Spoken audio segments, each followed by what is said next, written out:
So if we want to determine the developed power, then this is what is going to help us. That will be E and I. And the two components of the current will be E over Z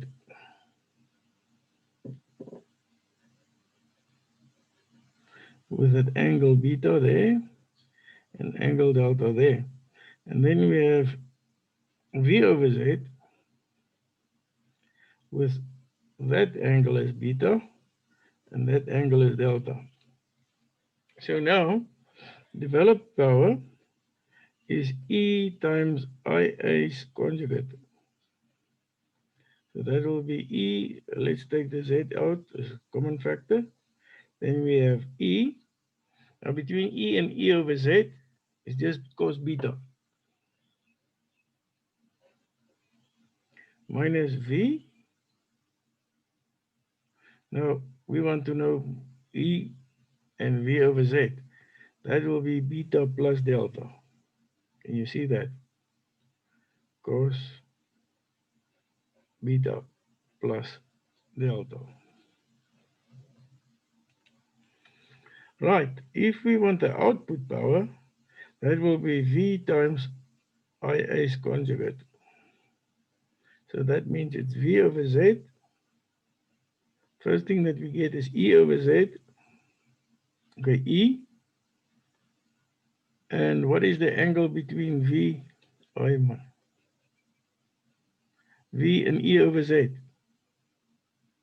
That will be beta, which is that one, minus delta.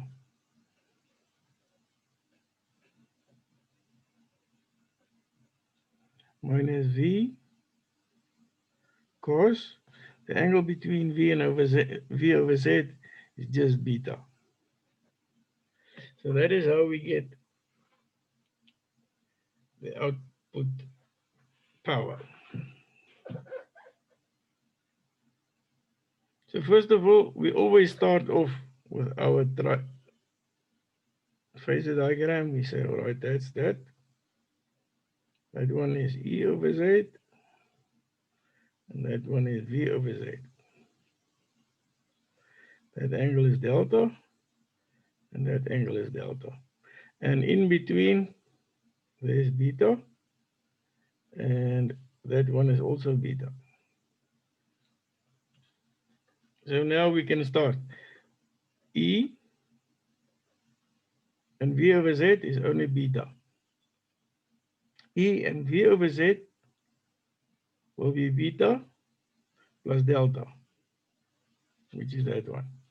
If we want to determine the output power, it's V, and then E over Z is the first one that we get, so that will be beta minus delta, because we just want that angle. And V and E over Z is just cos beta. Does that make sense?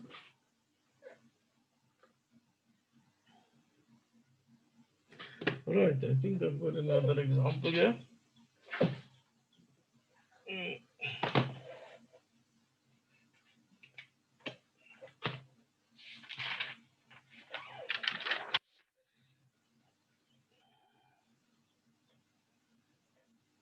Right, it says there, that is the impedance, and the current is one angle minus 36,87 because we are working in per unit now.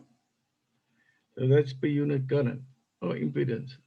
So E angle delta is V plus IAZ.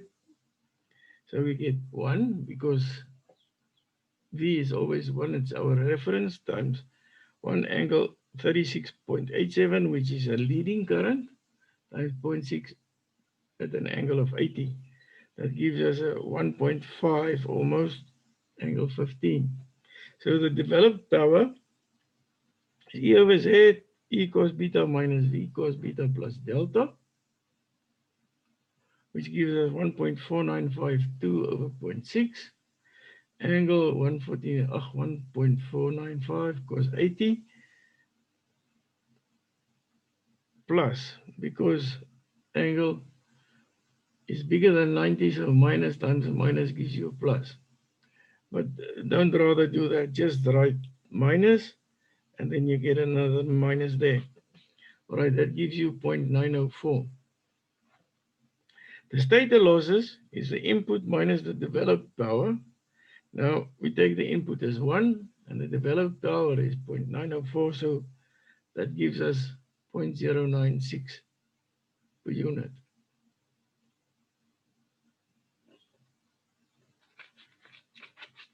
Okay. Then just one more little thing. If we have a large machine,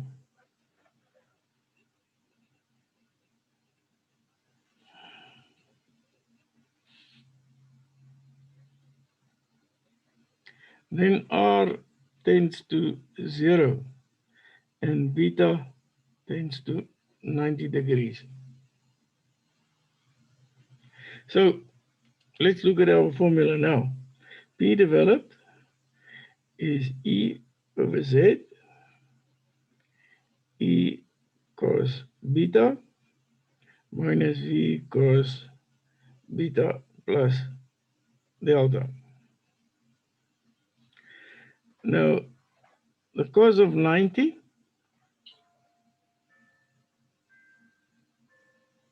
is 0 now. If we look at the cosine graph, that's 90 degrees. So that falls away. And cos of beta plus delta becomes minus sine delta. And therefore, P developed is EV over X sine delta, because a minus and a minus is a plus again. So that is why we've got a developed power. Now, the output power is going to be V over Z E cos beta minus delta minus V cos beta. Again, this is going to fall away. Cos beta minus delta is just sine delta.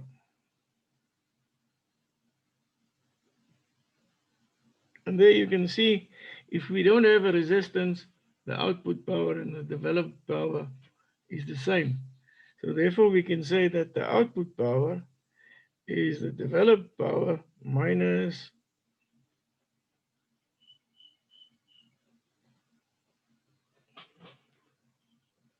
our losses. So if we don't have a resistance, that falls away, and the output power is equal to the developed power. So I think that will cover everything so far.